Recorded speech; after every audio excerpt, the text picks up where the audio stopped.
کچھ لوگ روتے گھبراتے ہوئے ان کے پاس آئے، حضرت بارش بہت تیز ہو رہی ہے اور ڈیم بالکل ٹوٹنے کے قریب ہے، ایک پشتہ ہے، ایک کنارہ ہے جہاں سے وہ ٹوٹنے کا خطرہ لگ رہا ہے، حضرت دعا کر دیجئے اللہ بارش بند کر دے اور یہ پانی جو ہے دفع ہو جائے، پانی دور چلا جائے ہم سے، ہمیں اس وقت اس کی ضرورت نہیں۔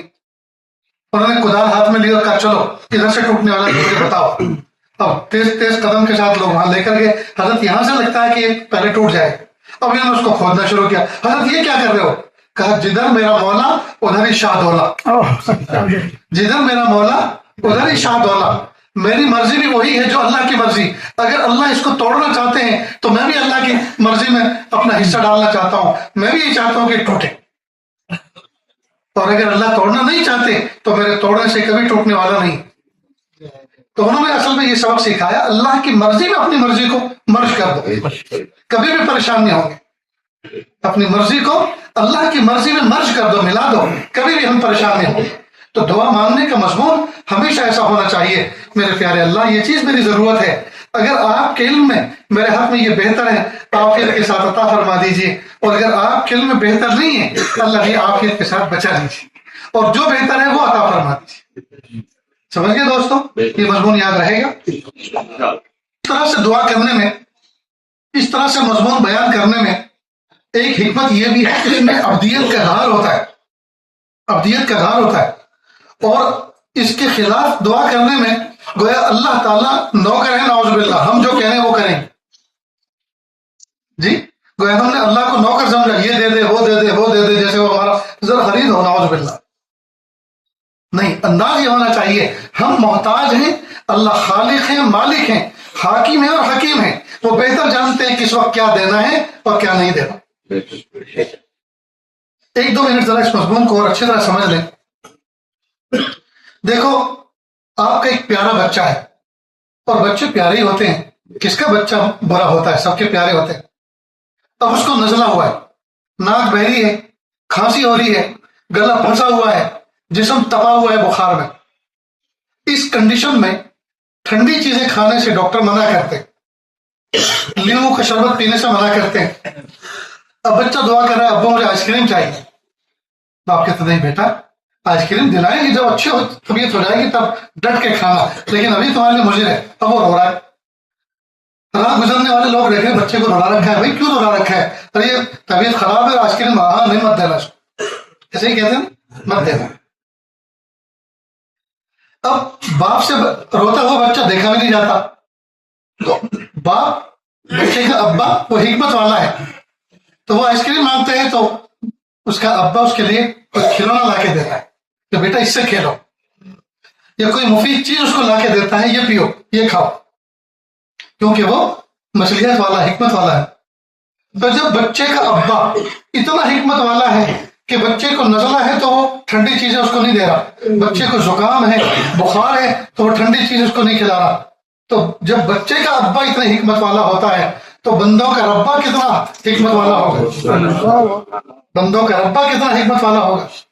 تو جب ہم اللہ پاک سے مانگتے ہیں کوئی چیز تو اللہ تعالیٰ اپنی حکمتوں کے حساب سے غور کرتے ہیں ہماری مصلحتوں پر، کہ جو چیز ہم مانگ رہے ہیں وہ وہی چیز دینا مناسب ہے، فی الفور دینا مناسب ہے یا کچھ دیر سے دینا مناسب ہے، یہی چیز دینا مناسب ہے یا اس سے بہتر چیز دینا مناسب ہے، ابھی دینا مناسب ہے یا بعد میں دینا مناسب ہے، دنیا میں دینا مناسب ہے یا پھر ریزرو کر کے رکھے آخرت میں دینا مناسب ہے۔ وہ حاکم اور حکیم ہے، لہذا کوئی بھی دعا کبھی بھی رد نہیں ہوتی، خدا کی قسم کھا کے میں حرم میں کہہ رہا ہوں اور باوضو ہوں کہ کوئی بھی دعا مومن کی رد نہیں ہوتی، ضائع نہیں ہوتی، کسی نہ کسی فارمیٹ میں ملتی ضرور ہے، لیکن چونکہ اللہ حاکم اور حکیم ہے، وہ چونکہ الگ الگ انداز میں اس کو قبول فرماتے ہیں اور ہم اس کی حکمتوں سے واقف نہیں ہیں، لہٰذا ہمیں ایسا لگتا ہے اتنے دنوں سے ہم فلاں چیز مانگ رہے ہمیں نہیں مل رہی، نہ جانے اللہ نے اس کے بدلے کیا کیا چیزیں ہمیں پہلے سے دے رکھی۔ بات سمجھ ہماری، لہٰذا دعا مانگنے میں کبھی بھی پسو پیش نہیں کرنا چاہیے۔ میں آپ سے کہوں حاجی صاحب ہیلی کاپٹر مانگو نا اللہ سے، تو آپ ہنسو گے ہی کر کے اور کہیں گے ہم اور ہیلی کاپٹر، اس کا مطلب یہ کہ ہم نے ہیلی کاپٹر کو اتنی بڑی چیز سمجھا ہے۔ ارے ہیلی کاپٹر تو بڑا ہے لیکن دینے والا رب وہ تو چھوٹا نہیں ہے، وہ تو اس سے بھی بڑا ہے۔ تو آپ ہمیشہ اپنی ضرورتوں کو، یہ جب ہمیں کوئی ہم سے کہے فلاں چیز مانگو، ہم اس کو اپنے سے بڑا سمجھتے ہیں، وہ ہم سے بڑی چیز نہیں ہے۔ اللہ تعالیٰ کی ذات بڑی ذات سے بڑا مانگے، بڑی ذات سے بڑی چیز مانگے۔ ارے میرے گھر میں، آپ کے گھر میں اگر وقت کا پی ایم آ جائے، جو موجودہ ہے وہ نہیں، وہ تو کبھی نہ آئے، اپنی جگہ پہ ٹھیک ہے۔ میرے آپ کے گھر میں کسی علاقے کا پی ایم آئے اور کہ سر ہم آپ کی کچھ خدمت کرنا چاہتے ہیں، آپ بتائیے کوئی کام، آپ کہیں کہ ہماری کنڈی کا ڈھکن ٹوٹ گیا، بس اتنا بنوا، یہ اس کی توہین ہے۔ وہ تو کوئی بڑا اماؤنٹ آپ کو دینا چاہتا ہے، کوئی بہت بڑا چیک سینکشن کرنا چاہتا، اور آپ اس سے مانگ رہے ہیں صرف جو ہے ٹوائلٹ کی کنڈی جو ہے اس کا ڈھکن جو ٹوٹا ہوا ہے پلاسٹک کا وہ بنوانا چاہتا، اس کی توہین ہے۔ اللہ کے دربار میں آ کے چمنی اٹھنی مانگنا توہین ہے اللہ کی۔ ہم اللہ کے دربار میں ٹکا کے مانگیں، جم کے مانگیں، ڈٹ کے مانگیں اور خوب مانگیں، بڑا گھر مانگیں، عافیت والی سواری مانگیں، رحمت والا برکت والا کاروبار مانگیں، اور اللہ سے کہیں اللہ پیارے اللہ ڈھیر سارا رزق حلال عطا فرما، اور دونوں ہاتھوں سے آپ کی راہ میں خرچ کرنے کے حوصلے عطا فرما۔ یہاں سے بڑی بڑی چیزیں فائلوں پہ سائن کروا کے جائیں دوست، انشاءاللہ کبھی بھی محروم نہیں ہوں۔ اللہ تعالیٰ سے دعا ہے اللہ تعالیٰ کہنے سننے سے زیادہ عمل کی توفیق عطا فرمائے۔ وآخر دعوانا ان الحمدللہ رب العالمین۔ جی کچھ دوسری پرمیشن کروانی ہے کیا؟ اللہ بہت اچھا رکھے۔ ہاں دوستوں کبھی کبھی ہنس بھی لینا چاہیے، ورنہ خوش کی تاری ہو جائے گی، دماغ خراب ہو جائے گا۔ اللہ تعالیٰ خوش و خرم رکھے اور عطا فرمائے، صحت سلامتی کے ساتھ رکھے۔